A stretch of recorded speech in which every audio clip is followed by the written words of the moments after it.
quality, this I can assure. For each and every dress, I'm bound to give finesse. Hey every pony, welcome back to Pony Talk. Now, before I begin the actual video, I want to give sort of an update on the whole Season 6 thing. Turns out, the season's not going to start till sometime in May, which is good news for me, because that means I may get done with my Season 5 videos? Eh? Pfft, whatever. Yang would have liked it. Whoa! Spoilers, dude! Some people haven't seen that yet. Anyway, I'm not here to talk about Season 6 or Ruby. I'm here to talk about my personal favorite of the new ponies introduced in Season 5, Sassy Saddles. Gah! Get out of here with that! Go on, get! Maybe I should start looking into a bigger reviewing area. Anyway, again, Sassy Saddles. Why do I like her? Well, I found her to be a quite enjoyable, fun character. Plus, she's voiced by one of my personal favorite VAs, Kelly Sheridan, so that gives her a lot of points. Now, I know she's not everyone's favorite, because she's certainly not winning favorite character polls from Season 5, but, you know, two of my all-time favorite characters are Rodimus Prime and the Scarlet Spider. I'm used to being the odd man out in this situation. Another reason I like her is I really enjoyed her introductory episode, Canterlot Boutique, because it was a really good juxtaposition between what it takes to be successful at business while also trying to keep your creativity. I mean, I'm sure there are plenty of users here right on YouTube who can understand that. Also because it didn't really go the cliche route that these stories usually take. Like, it would have been very easy for them to just set her up as the cliched villain who's trying to undermine Rarity's authority and take her business out from under her, and there are shades of that, but it never goes too far into it. The first sign of trouble was, of course, the opening of Canterlot Boutique. Ever since I was a little filly, all I've ever wanted was to own a boutique here in Canterlot. Some pony pinch me! I'm about to open the doors to that very boutique! Welcome to the grand opening of Canterlot Carousel!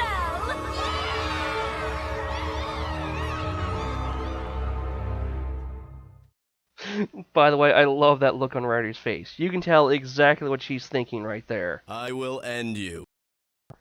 So, yes, I was preparing myself for this kind of story. But, honestly, looking back on it now, Sassy's pattern actually was a pretty good one.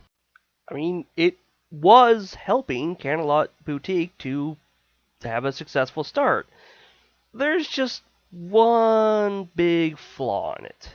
That, of course, being her focus exclusively on the princess dress, which was, well, the centerpiece of the entire episode. Not only was Rarity's fatigue with making the same dress over and over again showing, but business-wise, it's really a short-term goal that is not going to help you much in the long run. I mean, yeah, a signature piece is a good way to start out and get your name out there, but if you focus just on that, you're creating a glut on the market, and eventually ponies aren't gonna want that. Let me give you an example from the 90s. This is X-Men number 1. This is X-Men number 1. This is X-Men number 1. This is X-Men number 1. And this is X-Men number 1. These were all variant covers to the same comic that, when you put them together, would make one big picture. That you could also buy for the comic where it was just folded out. Now, don't get me wrong. I believe this is still the highest selling comic book ever. It sold millions of copies. It was done in the 90s collector's boom where this was going to be a collector's item. You could keep it. It's going to go up. You could pay your kids' way through college with this. Except, well, they kind of overdid it.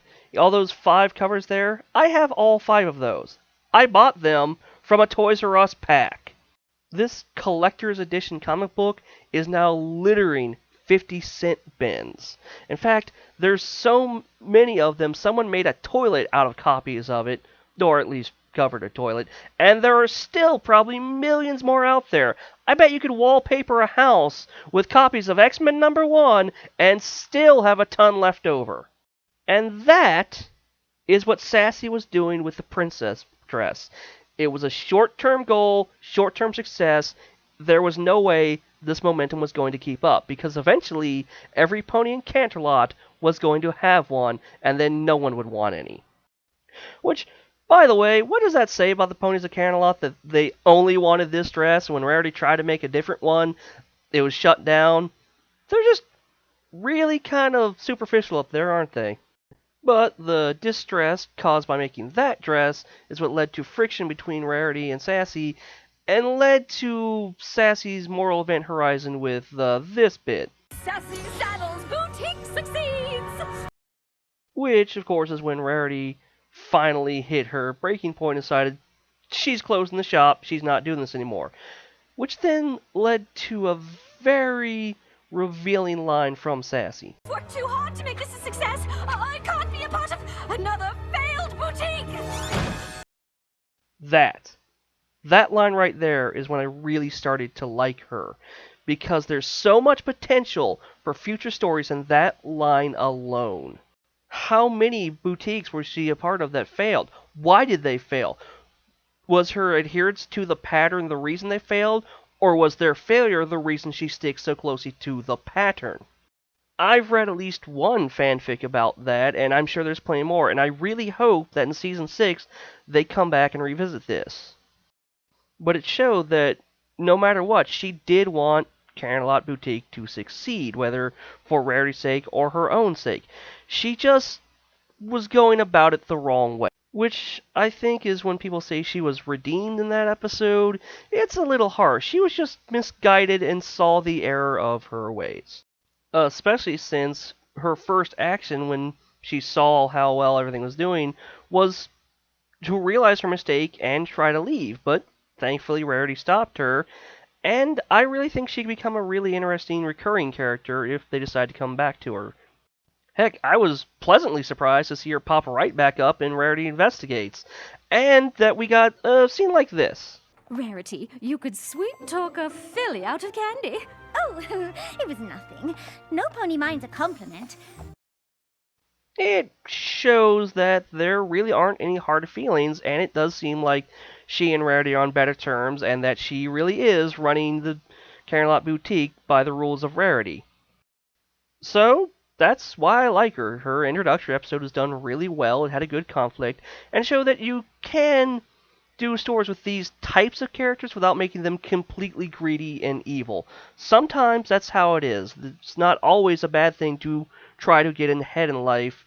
You just need to keep sight of what's really important.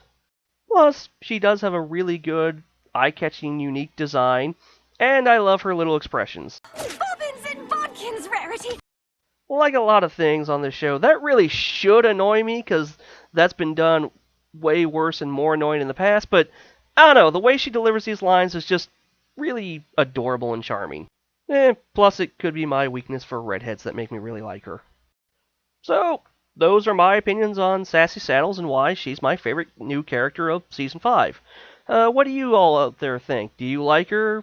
Not like her? Has this helped change your opinion on her? Let me know. And join me next time when I talk about the other character Kelly Sheridan voiced this season, who was much more prominent, much more important, and much more terrifying. Until then, I am Blackbird, and I will see you all again for more Pony Talk. My favorite